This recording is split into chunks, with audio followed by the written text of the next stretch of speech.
الحمد لله رب العالمين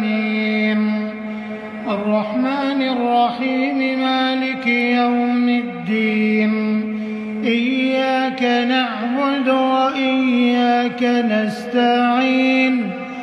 اهدنا الصراط المستقيم صراط الذين أنعمت عليهم غير المغضوب عليهم ولا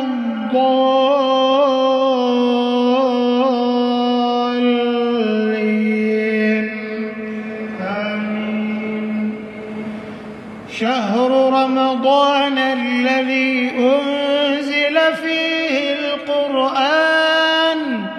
هدى للناس وبينات من الهدى والفرقان فمن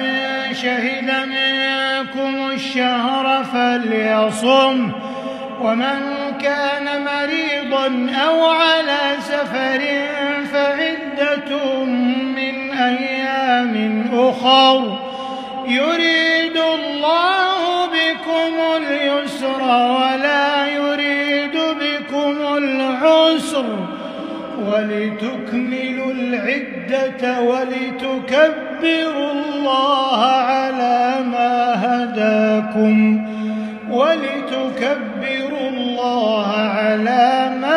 هداكم ولعلكم تشكرون.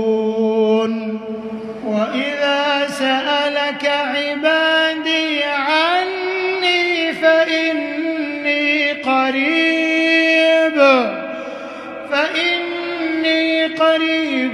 أجيب دعوة